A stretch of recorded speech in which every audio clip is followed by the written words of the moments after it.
How I actually grow my OnlyFans. If you're new to the channel, hello, my name is Jasmine. You can call me Coach Jazz. And these tips that I'm going to give you are specifically for my OnlyFans, but I do use a lot of these tips for growing my I Am Coach Jazz platform, which is this platform you're watching, building my brand and all the things. I think with most businesses, most businesses apply the same things. Okay, so the very first thing is content, content, content. When I first started OnlyFans back in 2020 during COVID, I didn't know how important content was. I was only producing content for OnlyFans and Twitter at the time, but I have since expanded. I have multiple YouTube channels. I have multiple TikTok accounts. I have multiple Instagrams. I have multiple threads. I still only have one X right now, Twitter. I have a Telegram room. Like, I have an email list. Content, content, content. And it's not just once every couple of days. It's every day. It's all day, depending on what your goals are, right? But it's all day. And you can apply this with anything. I even do this with I Am Coach Jazz, because the thing is, people are very forgetful. And 9 times out of 10, what you're doing, someone else is already doing, right? So it's multiple people in the same lane, hundreds of thousands of people. So you have to be, it doesn't matter what you're selling. It doesn't matter what you're selling. You could be selling food, hair, nails. It doesn't matter what you're selling. You have to be creating content all day, every day. Like, you have to. I have so many content days, and it's not just for OF. Now I'm at the point with OnlyFans, I don't even create new content on there. The only content I create is if someone purchased a custom, right? And then, but as far as like just OnlyFans content only, I have 4 years worth of content. I'm reselling a lot of that stuff, but I do have content days. So my YouTubes, on the YouTube that's for OnlyFans, I'm doing try-on hauls, I'm doing Amazon unboxings, I'm doing Q&As. Like, there's so much content on that channel. Reels, shorts, I'm posting shorts on Instagram and TikTok, all over the place, all day. Twitter, I'm posting pictures multiple times a day. And then even on OnlyFans, you still have to post pictures and, you know, little clips, whatever, on there to keep them engaged. Then it's just so much. It's so much content, and you have to be everywhere multiple times a day. So you have to post. Now, what I do recommend is creating content that is easy for you, something that you were going to do regardless, or something that you truly love to do. So for me, I do create a lot of fitness content. That's something that I do regularly. I do love ordering stuff. I've always been somewhat of a shopaholic, right? So I'm able to order stuff for myself, like clothes and stuff, and especially because I've lost so much weight, so I really just am enjoying my new body. So it allows me to order new clothes and then take pictures in them, pose in them, do some unboxings in them. So, you know, it allows me to fulfill that part of what makes me me. Maybe you're really into cooking. You could do cooking content if that's something you were gonna do anyways, regardless, right? It's easiest to post consistently when what you're posting is what you love to do. You don't have to do like the most outlandish, inappropriate things in order to funnel people into your OnlyFans. Not at all. Like, do what you love to do. I love motivational content, and believe it or not, believe it or not, I have fans who watch these videos because I motivate and inspire them to do better, right? So, listen, call it what you want, but the point that I'm making is, please, please, please create content that you truly enjoy, something that you could sustain, so that you don't feel burnt out by the amount of content you have to create to funnel people from social to OnlyFans, right? And I applied that to the I Am Coach Jazz brand. So I do post multiple times a day. I do make sure I'm creating at least 2 long form YouTube videos a week, right? So the same stuff. I have an email list for I Am Coach Jazz. So it's literally the same stuff, just a different brand, right? Something else that I do to grow my OnlyFans is ads.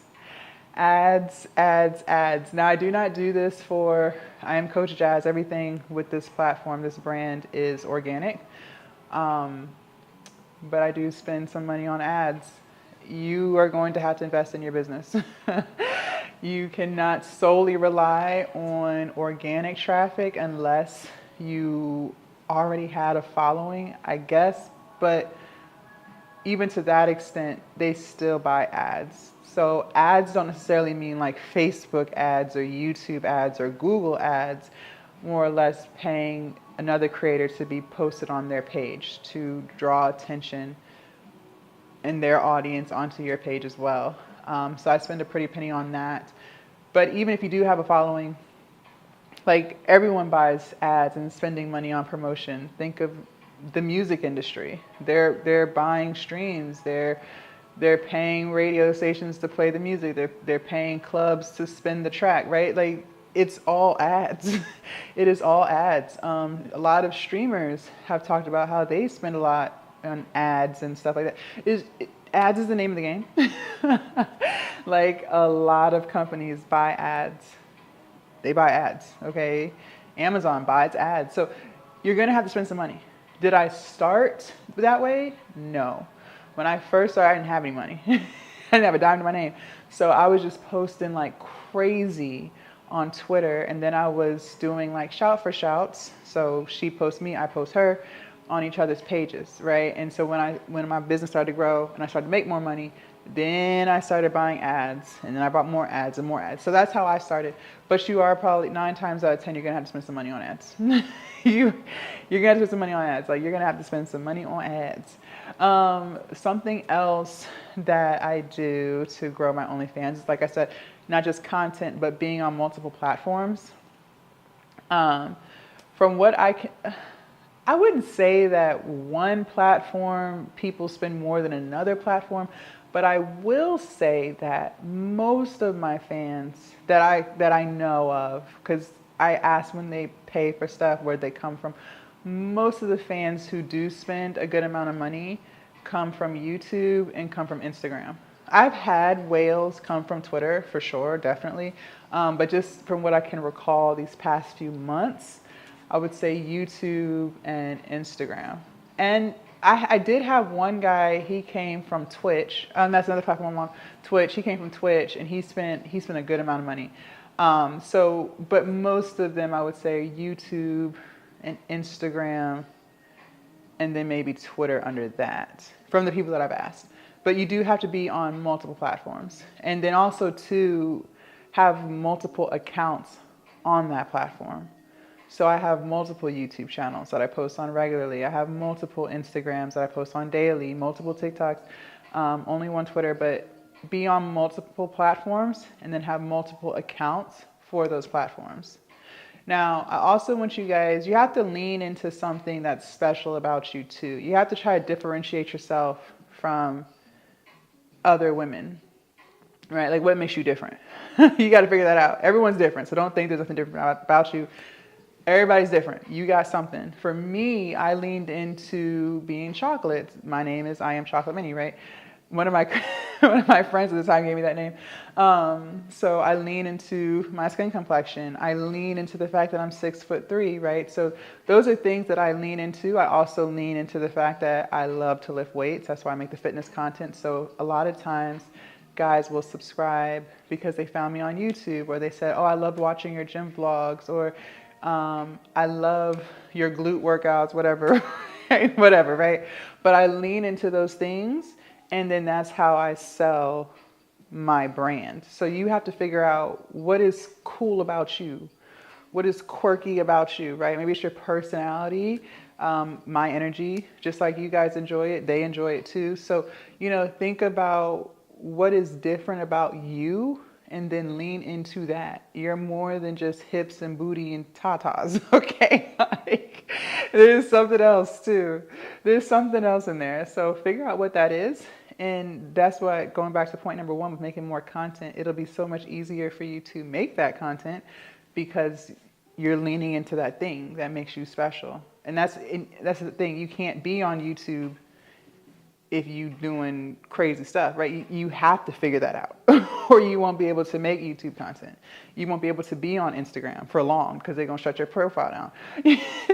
You're not going to be definitely going to be able to be on TikTok. So you got to figure that out. You got to figure out what it is.